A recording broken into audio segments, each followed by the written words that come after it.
Hello and welcome to China Now. I am Stanley Koblaku. On today's program, we take a closer look at major developments shaping China's role in global affairs, from technology and diplomacy to space exploration and energy innovation. In China Current today, we will examine how a geopolitical battle over semiconductors has taken an unexpected turn after a Chinese subsidiary of a European chip maker began producing its own advanced chips. We'll also look at China's latest evacuation efforts overseas, where dozens of Taiwan compatriots were assisted during regional crisis. Then we turn to space exploration, where China is preparing a historic mission that could become the first to find water on the moon. Let's begin with China Currents. Welcome to China Current. In this episode, you will see a European chip grab backfires as a Chinese subsidiary breaks free and starts making its own semiconductors. And Beijing helps evacuate over 70 Taiwan compatriots from war-torn Iran, continuing a long tradition of protecting Chinese citizens abroad. China prepares to become the first nation to find water on the moon, and a record-breaking offshore engineering vessel rolls off the shipyard, opening a new chapter in China's deep-sea energy ambition.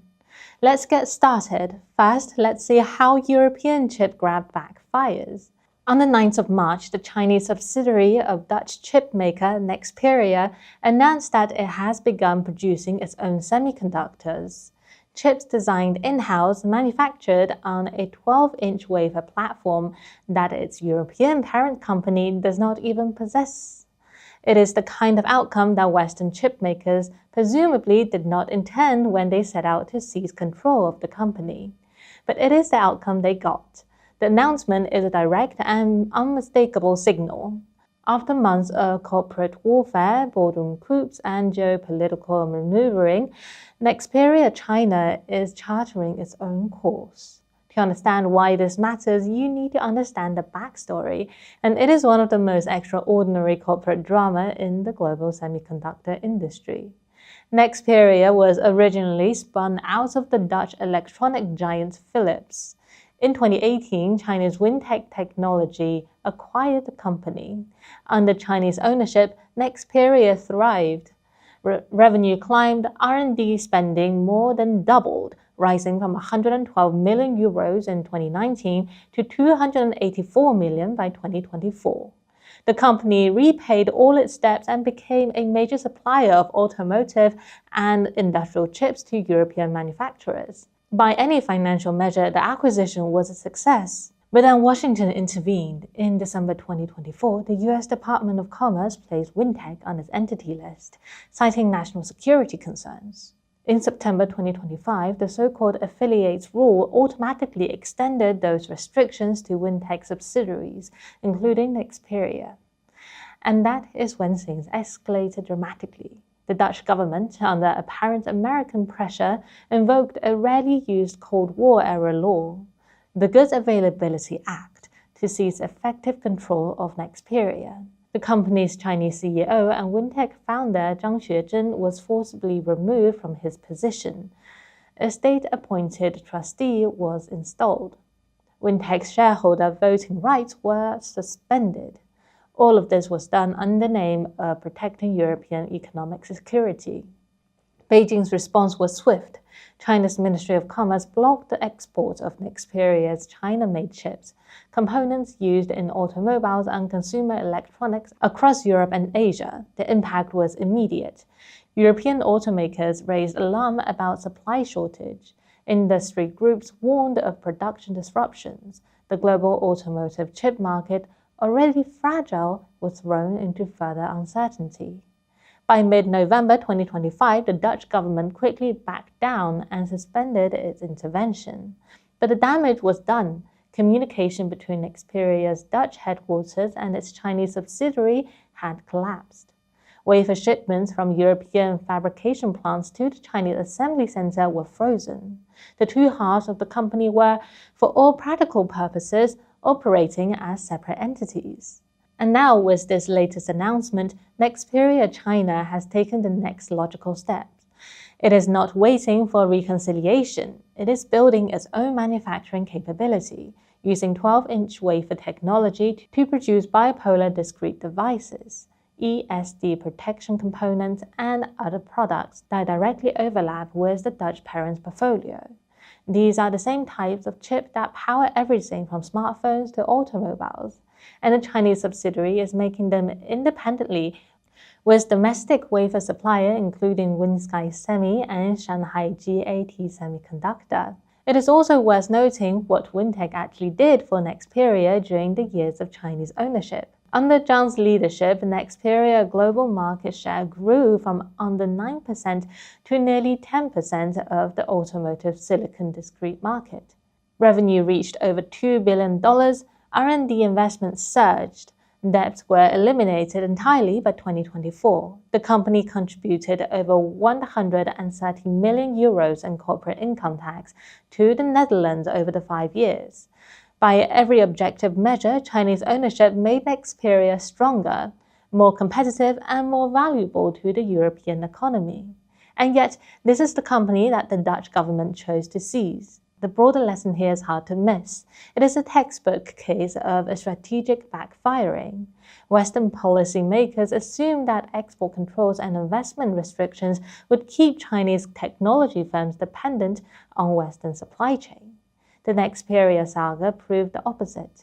Every act of the technological decoupling accelerates China's drive towards self-sufficiency. Every boardroom intervention pushes Chinese companies to develop their own capabilities faster. The Dutch government set out to protect European chip sovereignty. Instead, it created a Chinese competitor that did not exist 6 months ago, one now producing chips on a platform that even Nexperia Europe cannot match. If that is not a boomerang, I don't know what is. Now let's move from chips to a story about people and about what it means to have a country that shows up for its citizens when it matters most. On the 10th of March, a China Eastern Airline flight carrying more than 70 Taiwan compatriots touched down at Shanghai Pudong International Airport. They had been stranded overseas after escalation of the Middle East crisis disrupted air travel across the region. Multiple countries closed their airspace. Airports shut down. Their original plan to fly home via Abu Dhabi fell apart when their connecting flights were cancelled. Fortunately, through coordination by Beijing, the group was rerouted onto a China Eastern Airline flight from Istanbul to Shanghai, where they were transferred to onward flights to Taipei Songshan Airport and Taoyuan International Airport later today. This was not an isolated effort. Just 1 day earlier, on the 9th of March, another China Eastern flight brought 269 Chinese nationals home to Kunming from Dubai, the first direct flight after Dubai's airport resumed operations following the regional disruption. And the scale of China's border evacuation from Iran has been enormous. As of early March, over 3,000 Chinese citizens have been evacuated from Iran. Beijing has a well-established record of protecting its citizens overseas, including Taiwan compatriots, in time of crisis. In 2011, when Libya descended into civil war, China evacuated over 35,000 nationals in a 12-day operation that deployed naval vessels, charter aircraft, and commercial ships. Taiwan compatriots were included in that effort. In 2015, during the Yemen conflict, the Chinese Navy diverted warships from anti-piracy controls to extend to over 600 citizens. In 2023, when fighting erupted in Sudan, China evacuated 1,300 nationals and assisted citizens of 5 other countries. And in 2024, during the Lebanese-Israel conflict, Taiwan compatriots were again evacuated alongside mainland Chinese citizens. This track record stands in contrast to the response from Taipei. The DPP party has been criticized, including by voices within Taiwan province itself, for discouraging Taiwan compatriots from seeking help from mainland Chinese embassies, calling it risky. As the spokesperson of China's Taiwan Affairs Office put it, at a moment when people's safety is at stake, engaging in political manipulation is unreasonable. Commentators in Taiwan and Macau have pointed out the pattern. Every time a crisis erupts abroad, it is the mainland's diplomatic network not Taiwan's limited unofficial channels that provides real, actionable assistance to standard Taiwan compatriots. As one Taiwan professor noted, the meaning of these evacuations speaks for itself. Shifting gears now from the urgency of evacuation to the ambition of exploration, let's look up. Later this year, China is set to launch Chang'e 7, one of the most complex and scientifically ambitious robotic missions ever sent to the moon. Its destination, the lunar South Pole, specifically the region around Shackleton crater, and roughly 85 degrees south latitude. Its primary mission is to find water. The South Pole of the Moon is one of the most scientifically valuable and strategically important places in the solar system. Deep within its permanently shadowed craters, where sunlight has not reached for billions of years, scientists believe vast reserves of water ice may be locked away. If confirmed, that water could be used to sustain future human outposts, including oxygen and even generate rocket fuel, fundamentally changing the economics of deep space exploration. Chang'e 7 is designed to answer this question definitively. The mission will deploy an orbit, a lander, a rover, and most notably, a first-of-its-kind hopping probe that can leap from the sunlit terrain into the pitch-black interior of shadowed craters. This hopper will carry a water molecule analyzer capable of detecting and measuring ice deposit in situ. No mission has ever attempted anything like this. The probe can autonomously analyze its landing terrain, with more than half of its operations performed independently without ground intervention. And it is a truly international effort. Chang'e 7 will carry 21 scientific payloads in total, including instruments contributed by Russia, Italy, Switzerland, Egypt, and Bahrain. It is worth pausing to appreciate the trajectory of China's lunar program. Chang'e 1 orbited the moon in 2007, Chang'e 3 landed a rover in 2013, Chang'e 4 achieved the first ever landing on the far side of the moon in 2019, Chang'e 5 returned lunar samples in 2020, Chang'e 6 brought back the first ever samples from the far side in 2024. Each mission has been more complex than the last, and each has been executed on schedule. Looking ahead, Chang'e 8 expected around 2028 will work with Chang'e 7 to perform the basic framework of the International Lunar Research Station, a permanent scientific outpost at the South Pole that China plans to build in partnership with Russia and other nations through the 2030s. Meanwhile, across the Pacific, NASA's program has been working towards returning American astronauts to the lunar surface. The Artemis II crewed flyby mission is now scheduled for April 2026 after a series of delays, but it will not land on the moon. The first American crewed lunar landing under the current timeline, now designated Artemis IV, is not expected until early 2028 at the earliest.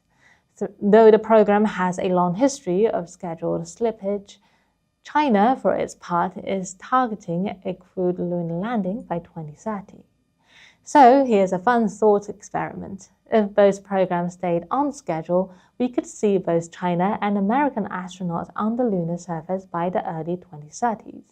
Perhaps they could even organize a friendly football match, with 1/6 gravity on headers alone would be worth the trip. And finally, a story about engineering muscle, this time at sea. On the 10th of March, China's first domestically designed and built integrated factoring vessel named Haiyang Shiyou 696 was officially delivered at a shipyard in Zhoushan, Zhejiang province. This vessel fills a critical gap in China's offshore energy capabilities, the ability to perform large-scale hydraulic fracturing operations at sea. The ship is 99.8 meters long, with a deck area equivalent to roughly 3.5 basketball courts, the largest vessel of its kind anywhere in the world. It is equipped with a full suite of fracturing equipment capable of pumping 12 cubic meters of slurry per minute. To put that into perspective, that is enough to fill a household bathtub every 2 seconds. The vessel's operational efficiency represents a nearly 40% improvement over previous methods. What makes this particularly significant is what it unlocks. China's offshore basins contain substantial reserves of low permeability oil and gas, resources that have long been technologically difficult and economically unviable to develop. Hydraulic fracturing is the key technology for accessing these tight formations, and until now, China lacked a purpose-built vessel capable of performing this work at the scale required. The Haiyang Shiyou 696 changes that equation. The high degree of integration and intelligent automation means it can perform continuous operation with minimal downtime, turning what was once an expensive multi-vessel operation into a streamlined process. It will be deployed to the Bohai Sea and other offshore fields, turning previously standard resources into productive assets. It is another quiet but meaningful milestone in China's broader push towards energy security and technological self-reliance, a pattern that, as we've seen throughout today's program, is playing out across sectors from semiconductor to space exploration. That's all for today's China Currents. Thank you for watching. I'm Lisa, and I'll see you next time. Now, the Middle East is once again facing a dangerous escalation following the outbreak of war involving Iran. As the crisis unfolds, questions are being raised internationally about how major powers, including China, are responding. Some observers in the West have asked why Beijing has not taken a more direct role in supporting Iran. But according to Chinese foreign policy scholars, the situation is far more complex. In an interview with Breakthrough News, Professor Shen Yi of Fudan University explains the nature of China-Iran relations, Beijing's approach to diplomacy, and how the current conflicts could influence global politics, including the upcoming Xi-Trump summit expected later this month. Let's listen to that conversation. The US-Israeli war on Iran has erupted, and the entire Middle East is teetering on the brink of a wider regional war. As the bombs fall, Western media is asking, where is China? Why doesn't China step in to help Iran? We'll discuss this and more on this week's China Report.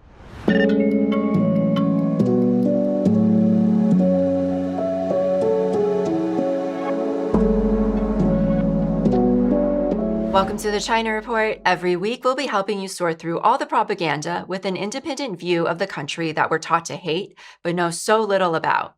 I'm your host, Amanda Yi. These are this week's headlines. China's annual Two Sessions has kicked off in Beijing.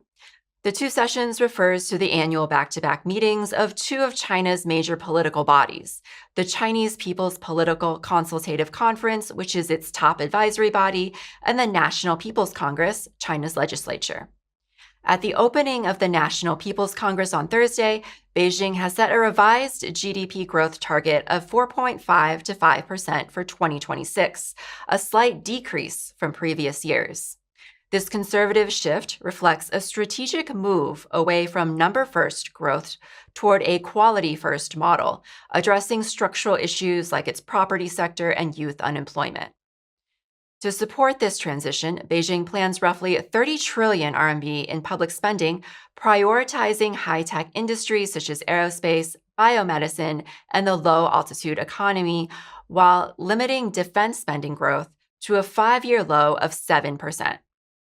Beyond industrial output, the government's roadmap emphasizes social and environmental sustainability as part of its 15th five-year plan. Key initiatives include creating a childbirth-friendly society to combat population decline and expanding services for an aging demographic.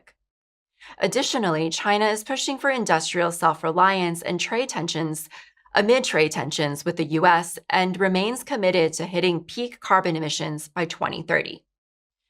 Ultimately, China is aiming to position itself as a moderately developed economy by 2035 by doubling its 2020 GDP per capita through consumption-driven growth and technological innovation. The newly released five-year plan also prioritizes technological self-reliance to rival the US, with a focus on AI, semiconductors, and aerospace, backed by a 7% annual increase in R&D spending. China is set to revolutionize worker protections for its massive and rapidly growing gig economy, with the government pledging comprehensive new policies to support over 200 million flexible workers. The 2026 Government Work Report reveals a strategic shift towards inclusive social security programs, specifically targeting delivery riders, ride-hailing drivers, and live streamers who have previously lacked traditional labor protections. This initiative comes as the sector sees explosive growth, with job openings surging by 15.1% in 2025, fueled by a thriving digital economy. By formalizing these roles, the government aims to bridge the gap in workers' rights, ensuring that the flexibility of the digital age is matched by the stability of a modern safety net. Recent data highlights a demographic split within this evolving workforce, categorized into location-based and cloud-based roles. While location-based jobs like food delivery remain concentrated in major metropolises and are largely filled by men and middle-aged workers, cloud-based roles like live streaming and online consulting are empowering younger women and residents of smaller cities. Despite this progress, experts warn that challenges such as opaque platform algorithms and unstable incomes persist. To address these challenges, the government is expected to tighten supervision of platform algorithms and create specific policies ensuring fair treatment, social insurance access, and clear career prospects for the millions who now depend on these non-traditional jobs as their economy safety net.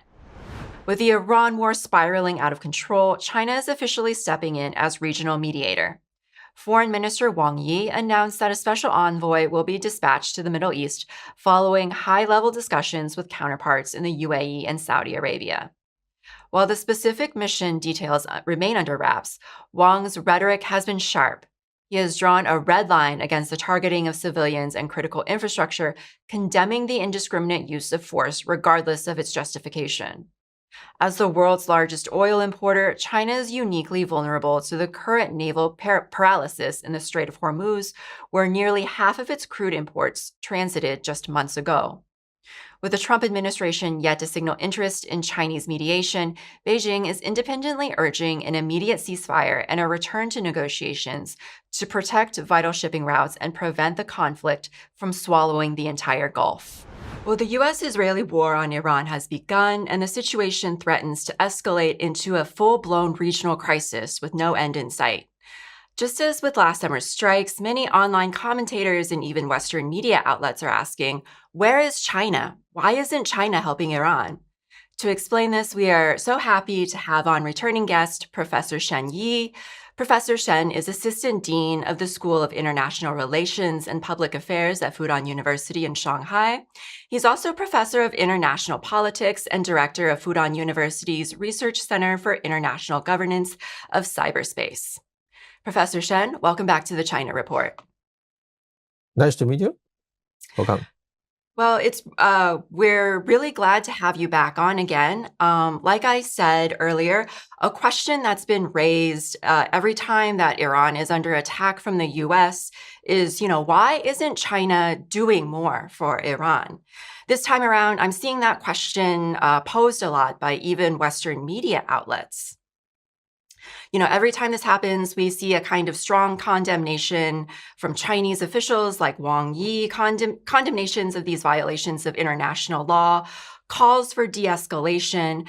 But there is an expectation that because China and Iran have a relationship, they're strategic partners, that China should be doing more. So I'm curious, how would you respond to these kinds of questions? From China's side, sometimes we feel quite strange. Why? Why you always say that?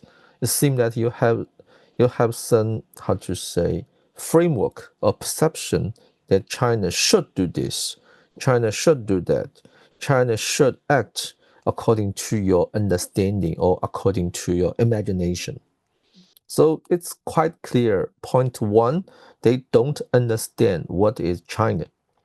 China is not Soviet Union. China is not any kind of Western countries, which means as a state, China acts according to its own national interest and according to its own logic of diplomacy, which means we have 5 peaceful coexistence guiding principles for our diplomacy. For today's China, since 1980s, we already believe China will not make alliance, neither political alliance nor military alliance, because since the founding of PRC in 1949, we built an alignment with Soviet Unions in 1940s and 1950s. And then in 1970s, we built a de facto alignment with the United States at that time. But our experience during that process tells us a very clear lesson. The relationship of alignment did not fit for the national interest of China, either will not fit for the future development of China. So today, China very strictly act according to these policies. We never ever build a kind of political or military alignment with these countries. We just have the partners. These partners, which means we don't have special obligations toward each other, and we need and we could act according to its own understanding. We just take a very practical attitude on these issues. We cooperate and we coordinate when necessary. If we cannot agree with each other on certain issues, we just keep distance. And second, on Iran things, China act Ministry Wang Yi, and during his dialogue with Foreign Minister Lavrov from Russia's side, already expressed China's attitude very clear. We believe the United States and Israel, their act toward Iran is wrong. They violate any kind of international law and international norms, the first. And the second, China already say, we wish both sides can stop these actions and restore peace, while at the same time, we already sending our diplomatic special envoys to become a kind of honest broker, try to launch effective coordinations among the conflict. We want to make some contribution. This contribution is not to choose side. We don't want to choose side. We believe choose side will not help to solve these issues. What we really require is peace, to restore the peace of the region, because what the world need now, the world don't need either side to be defeated. The world needs that the peace can go back to that region, can be restored. The military action should be stopped. We need to rebuild the peace and the security there. And China will act according to this understanding, of course, with very special and close coordinations with other countries. And the third, China don't has any kind of cooperation in the Western framework with Iran in any aspect. Sometimes the Western medias or those observers will try to build their stories. They always have those imagination. They believe those countries, China, Iran, Russia, they always join together and launch those anti-Western alliance. But the real issue or the real aspect of the thing is all these countries has been named as the victims of the Western containment or those disrespectful policies for decades. So I think that today when we want to discuss these issues, we need to change our mind and make a correction of the baselines, especially correct those disinformation and the misinformation produced by the Western medias in several decades. They very familiar, always finger the others, always point to the others and make imaginations and imagery readings of the others.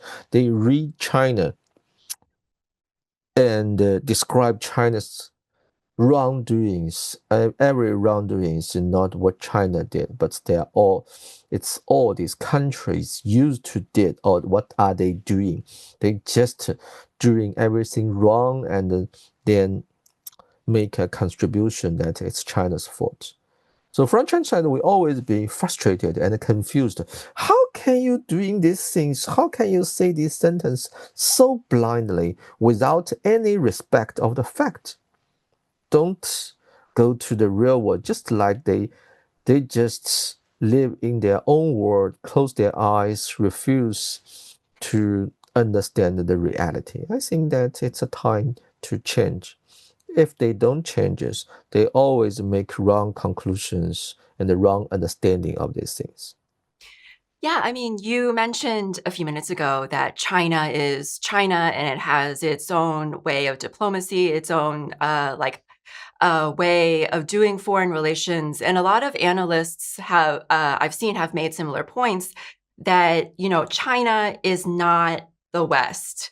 You know, um, a lot of analysts I've seen, they respond to the question of why isn't China doing more to help Iran by pointing out that it's wrong to call China and Iran's relationship one of allyship or one of allies, that China doesn't really have allies in the same sense that Western nations do, where they have mutual defense treaties, where if one nation is attacked, then the other nations help out militarily. China has a different kind of strategic partnerships with different countries, but they don't have binding security commitments. Unlike the United States, which has formal defense commitments with dozens of allies. But I think China only has one, if I'm not mistaken, correct me if I'm wrong, and that's with North Korea. Its partnerships with, say, Iran and Venezuela are strategic, but they're not necessarily military alliances. Yeah, you're correct, because in China's understanding, military alignments, China's relationship with DPRK is quite different, because we experienced this anti-American war during help DPRK from the invasion of the United States in the 1950s.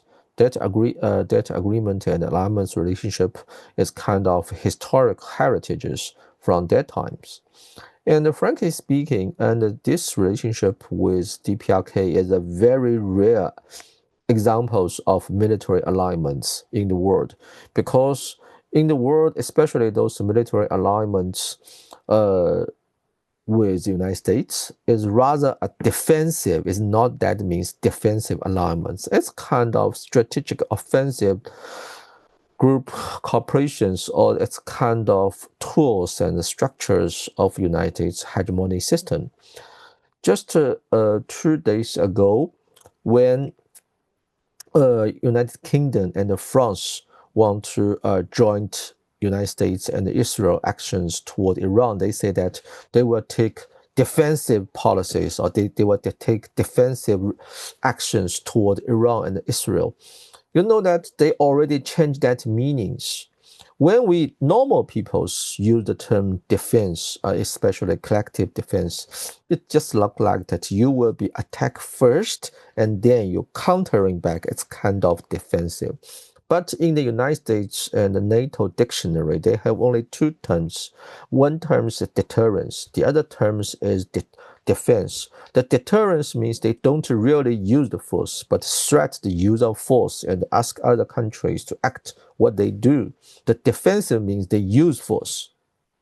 Even most time they use force to offense, and they use these things a kind of defense. They use these terms. It means they use the defense terms like labels. And the third, if you read any international relation textbook of the Western countries, those theory in the so-called the realism school or those liberalism schools, all the analysis of the alignment theory will tell you these military alignments cannot create nothing but security dilemma. Because any kind of these alignments, they always target outside countries, which means if you have an alignment, you have a potential target. You have a potential enemies. And such kind of actions will trigger the defensive actions from those potential targets. They will have their own military groups, they have their own military alignments, and then you have these escalations, the spirals, which leading to the fatal conflict. The First World War is the result of such kind of fatal escalation and the spiral. So that's the history. China tried to learning the lessons from the history. The only proper ways to ensure the security and the stability is so-called collective security. But the collective security is not NATO. The only collective security in the world is the United Nations. All members, all actors are included. The collective security, they never point to any outside potential enemies, so that they can ensure in these structures all for one, one for all these other members of these collective structures ensure the security of any single members in that structures. So that's the proper way to solve these security problems. So also that's what China looking for, this security, solve these security challenges. China solve its national security mainly by two means. First, by the development of its own powers, building strong military powers which have the capacity enough to protect its national territorial interest, to keep the integrity of national territory and the sovereignties. And the second, United Nations.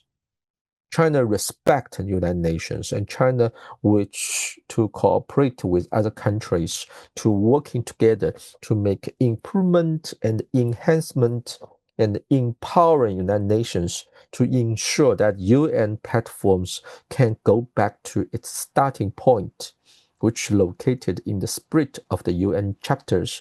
We founding these organizations to ensure the security and the stability of the world. Mm. So that's our understanding on these things. Well, going back to China and Iran, obviously China isn't going to step in militarily to help Iran. They're not selling Iran weapons, but I suspect that China provides some kind of technical and security support to Iran that flies underneath the radar. And I read a little bit online, but it's a little bit hard to separate, fact from fiction here. I've read that China provides Iran with advanced Chinese sensor systems and radars. China is also helping Iran transition to these like Chinese Beidou satellite navigation systems as an alternative to American GPS. So I'm wondering if you could talk a little bit more about that, or if you have any knowledge at all of these kinds of technical and security support that China provides. Mr. Geng Shuang, the members of delegation groups of United Nations from China's side make a very important statement. I think the year before last, he said that to answer the question whether China providing the military equipment, technologies, and assistance to Russia, the Geng Shuang's term is just the guy looking behind the Fu Cong. Is the on I think on the left side from my point of view. Yes, on the left. He said that if China providing military assistance to Russia, the location of the battle lines will be totally different. Which means if China providing military aid especially in the ways the Western imaginations, the Russia troops with the military aid from China's side will defeat Ukraine already. We don't. So that's the fact. That's what's same happening in Iran. If Iran side, they really did get those advanced technologies or weapons, I mean military weapons and the military level technologies from China side, the Israel and the United States will understand that they will already got their result. But the situation and the fighting scenarios there completely is different. The first. And the second, we have to understand a very clear fact. In today's world, lots of technologies, they are so-called dual usage knowledges, the first. And the second, we take the satellite, for example. China's Beidou satellite, of course, we have two different technical standards. One is civil use, the other is military use. I can guarantee China will not open military use these military level technologies to Iran, but maybe Iran definitely, if United Nations, if any international laws did not forbidden to providing civil knowledges to Iran, China, of course, those civil enterprise will legally and lawfully to transfer these technologies. That means trade, international trade. But China cannot ensure that Iran how to use these technologies, whether Iran will have some way to transform this civil use to the military use and then take it as kind of leverages to ensure or to level up Iran's capacities to countering the invasions, the military invasions from United States and Israel. That's Iran's right. It's not China's right. It's not our issues. That's Iran's side. And if any guys, you find that Iran has some technologies and then they transfer the usages of these technologies.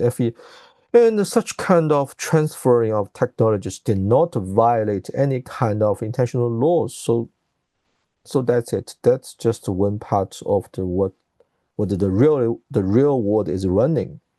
So there's not necessary to just to put finger out China, say that, oh, it's all your fault, or what you should doing this, or what should doing that. That's not the business. The real thing is, according to my knowledge, China did not providing any so-called military aid to Iran. Between China and Iran, we have those very normal trade relationship, which not violate any kind of international laws. This law is not is not those sanction policies unilaterally produced by the United States government toward Iran. Such kind of policies, we don't recognize it because it's not international law. It's only a unilateral hegemony policies produced by U.S. government. It's not our duties to avoid such kind of policies or law. So I think we need to understand the relationship between China and Iran from China's perspective. We have different understanding on these things, and that's it.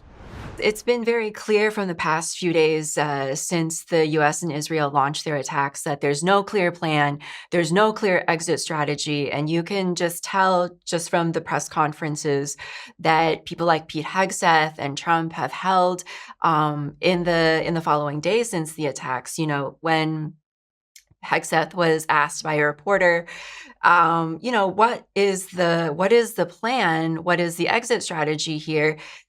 He was just very vague, and he said, this will continue for as long as it needs to. And it's very clear that they, at first they were saying it was going to be a short-term operation.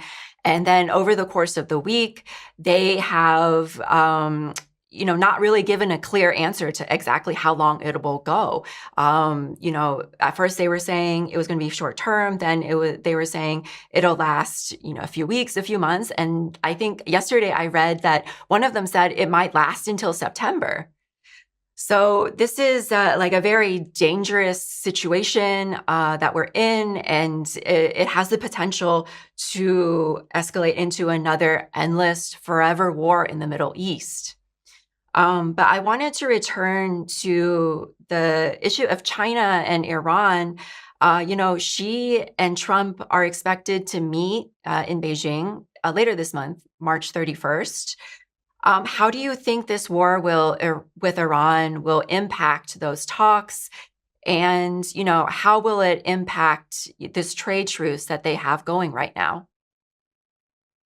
Frankly speaking, you can imagine why Trump want to launch that war.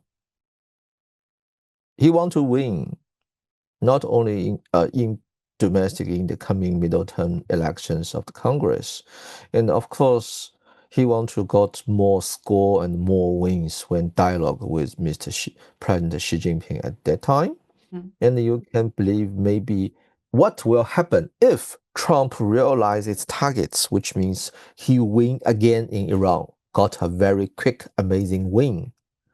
Then will make Trump more confident to face Chinese top leaders, and he will play the winning of Iran as kind of card to got more win or more gains from China side. And from China side, I think that this state visit is quite interesting. It's United States first release the information that Trump will visit China at that time. In quite a long time, Beijing did not respond to this information, just keep silence. It's sending out very clear signals and information. Trump needs this visit more than China side because Trump needs this visit to get more win from China, and he will construct the China buying of United States soybeans as the winning of his trade policy.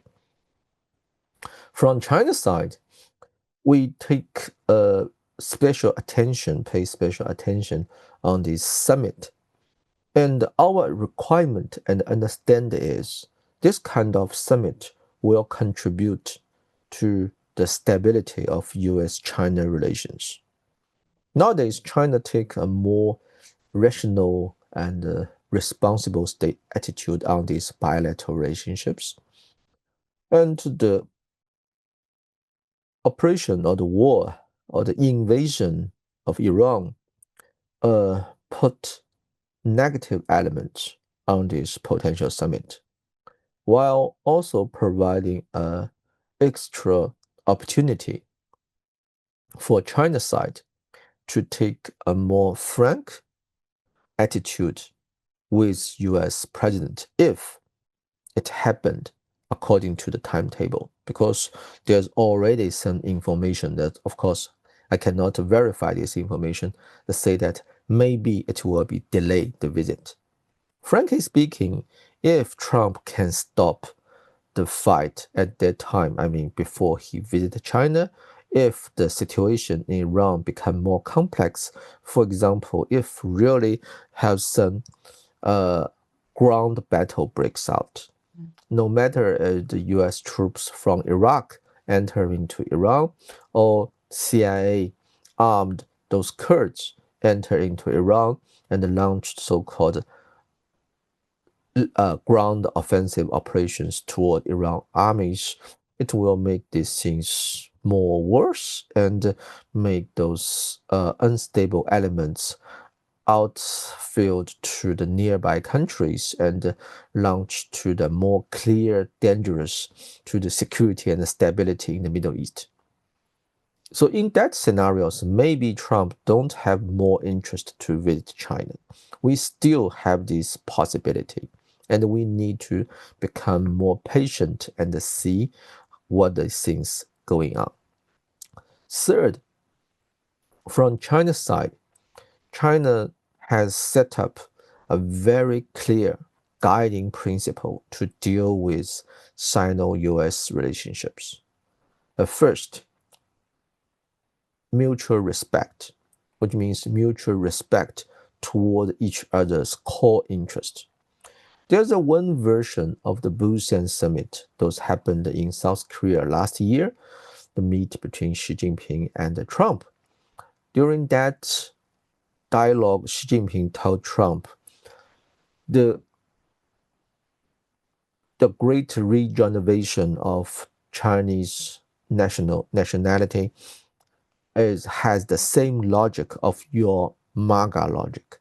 It means just like this great regeneration says, make Chinese people great again. So we can make mutual benefits toward each other during that process. And the second guiding principle is mutual, is the first is mutual respect. The second is peaceful coexistence, which means we agree not to use the force or try to avoid the force conflict between our two sides. We launch effective measures to ensure the strategic stability to avoid the potential dangers of military exchange or conflict between these two great countries. And the third is mutual benefits. These mutual benefits means we can finding out cooperations, coordinations, and doing business and doing governance issues, which is mutually important to each other's interest. And of course, Taiwan is one of the most sensitive issues, and it's the bottom line and the red line. During the phone call between Xi Jinping and Trump last November, after they met in Busan in South Korea, Trump made a very rare expressions on Taiwan issues. He said that the United States fully or completely understand the importance of Taiwan toward China.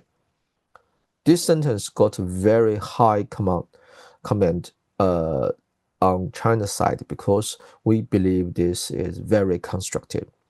And also, you will got the information and news. United States just delay the arms sales to Taiwan before before this visit, try to produce a good atmosphere and environment on this summit.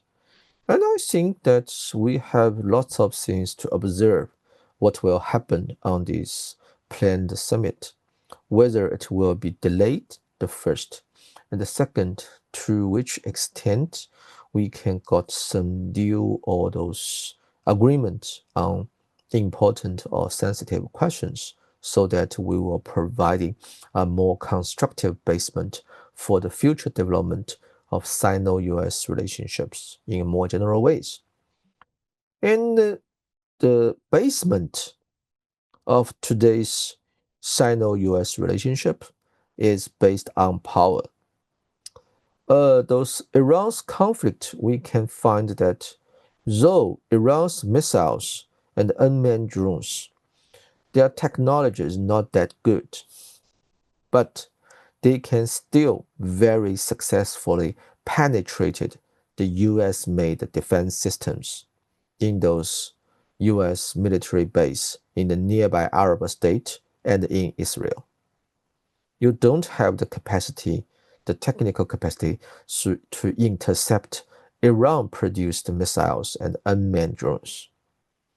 So for those peoples, for example, for those peoples in Japan who believe they have the enough capacity, the technical advance to launch military intervention on these Taiwan issues, they can think this fact. Because PRC's missile technologies is at least 2 more generation advanced comparing to Iran's. And we have more numbers, 10 or even 100 times on missiles, 100 and thousands of times on unmanned drones. So it's a proper time to rethink these things. I think such kind of re-understanding maybe input more structural elements of the potential summit, which means I think in the power aspect, Trump is very, very sensitive and rational. He understands what the capacity China has, not only in the military aspect, but also in the economic and the technical aspect, since he already experienced at least 1 month's fully economic sanction competitions with China in the last April. And the result of that competition is China fully defeated the United States. Had forced the United States to change its unilateral coercive trade or tariff policy toward China. And China also built its rare earth elements exporting control systems, which become hugely effective to leverage US trade and tariff-related policies. We can imagine if China and the United States can have this summit launch a wide list of cooperations, not only on trade, but got some common understanding on geopolitics.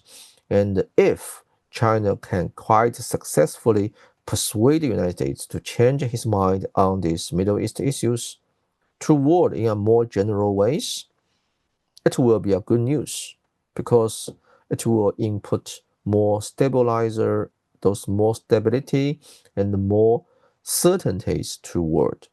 And the stability and the certainty is always good for the world, for the development for all those countries in a more general way. So I think that according to that understanding, I still looking forward that is two top leaders will have their summit in the coming times, in the coming days, and by such kind of summit, will try to input more stable elements to the world in the more general ways.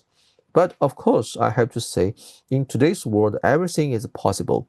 So in the coming few days and in the next week, the situation developed in Iran will be very, very important, and we need to take a close observe on these things. Especially, we need to track those information provided by China side, because the China's foreign the FMPRC already sending a special delegations, the special envoys, to launch a shatter diplomacy in Middle East and try to de-escalation and stabilize the situation as soon as possible. But this job will be very tough and a lot of challenges faced in front of him. Yeah, well, we look forward to the summit on March 31st, and we'll also keep a close eye on developments in the Middle East and see how those influence this very important meeting between the two. Yes. Professor Shen Yi, thank you so much for joining the China Thank you. Report. It's always a pleasure to have your analysis. Thank you very much. It's my great pleasure to be here. Thank you. Thank you. With the constant demonization and dehumanization of Iranian people that we're constantly subjected to by US politicians and Western media, it can sometimes feel really startling, but also refreshing to see something that shows them as regular people outside of the Western gaze. So here's a wholesome video that was going viral on Chinese social media recently that does exactly that. So that's our show for this week. Don't forget to like, share, and subscribe, and we'll see you next week on the China Report. 你好，China。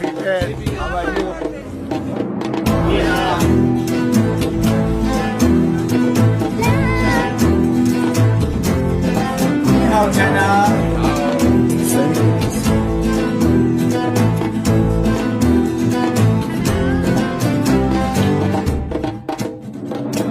你好，China，嗨嗨。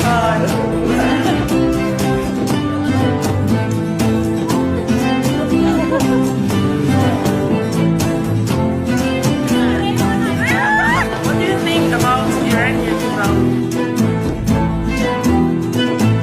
不是火就会的。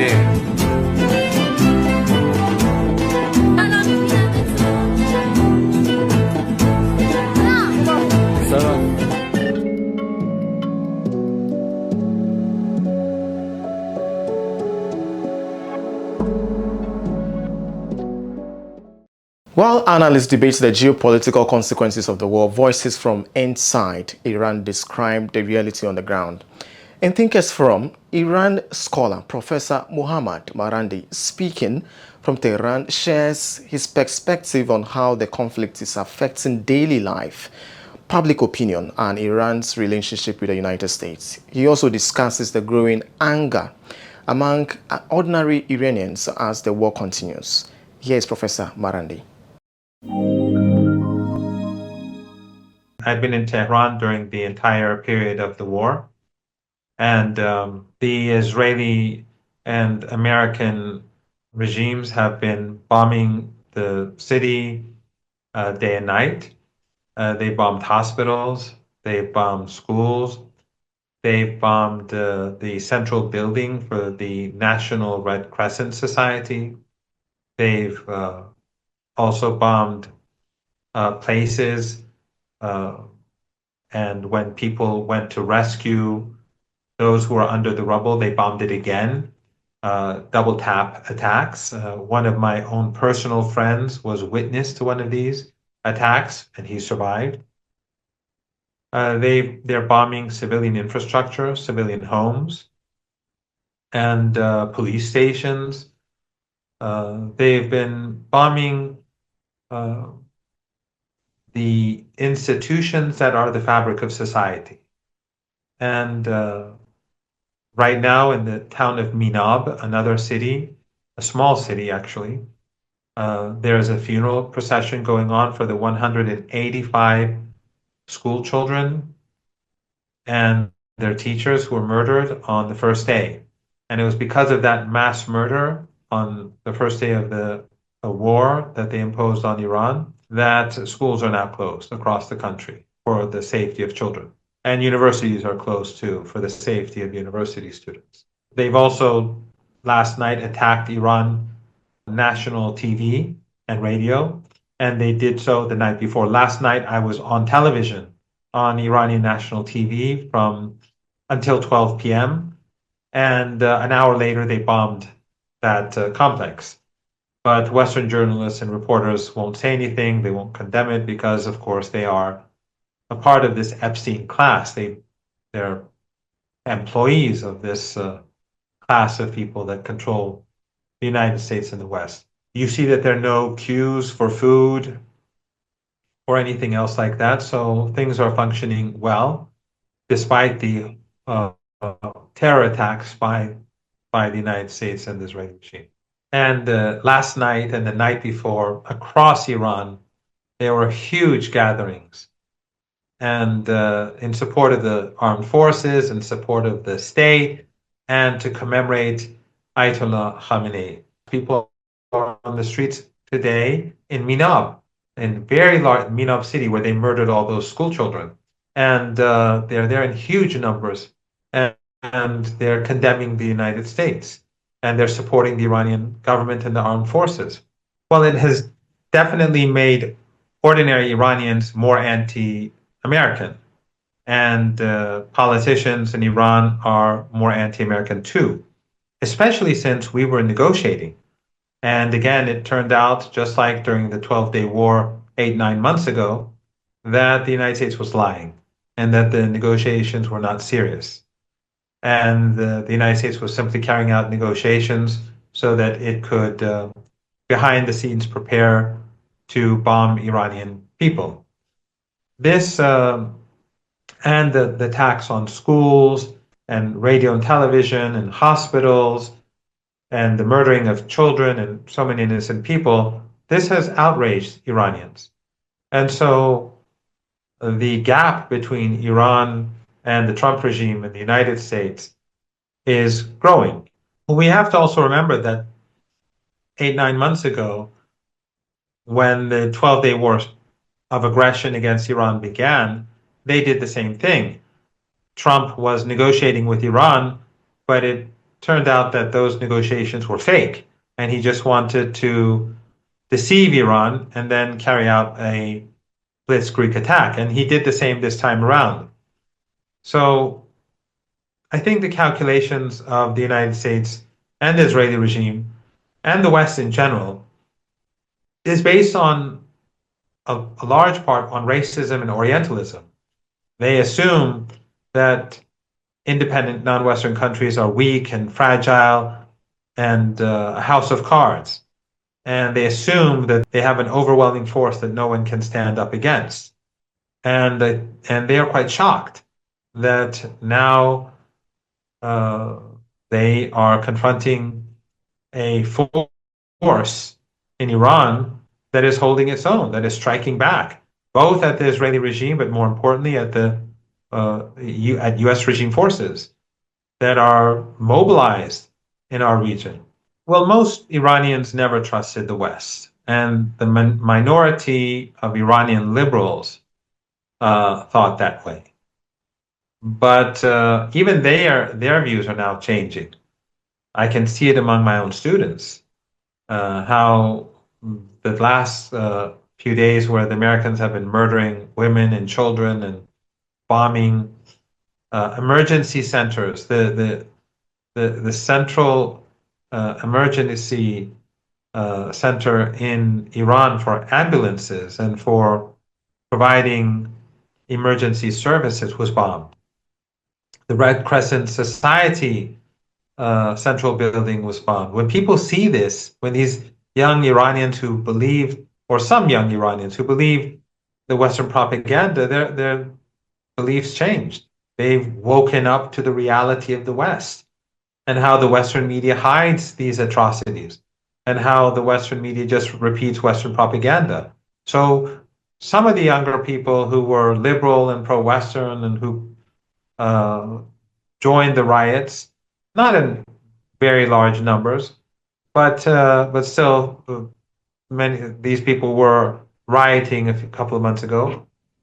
They have woken up to reality. They now much better understand what the United States empire really is about. BRICS countries, Shanghai Cooperation Organization countries, countries across the global majority, they have to build their relationships with one another more than ever before. The West has to be marginalized. The West has to be isolated.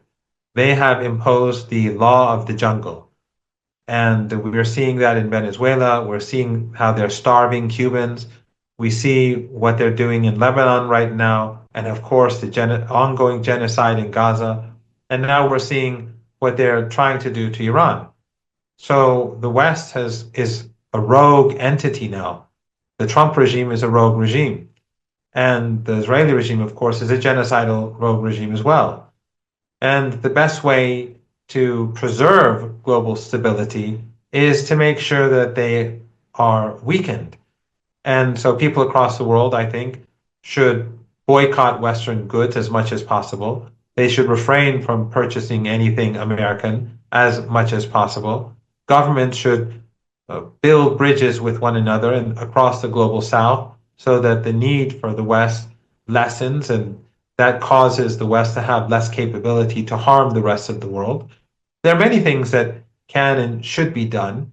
And I think that while the United States is lashing out as a dying empire and killing people across and slaughtering people across the region, ultimately it will fail. And it will face a severe defeat in our region.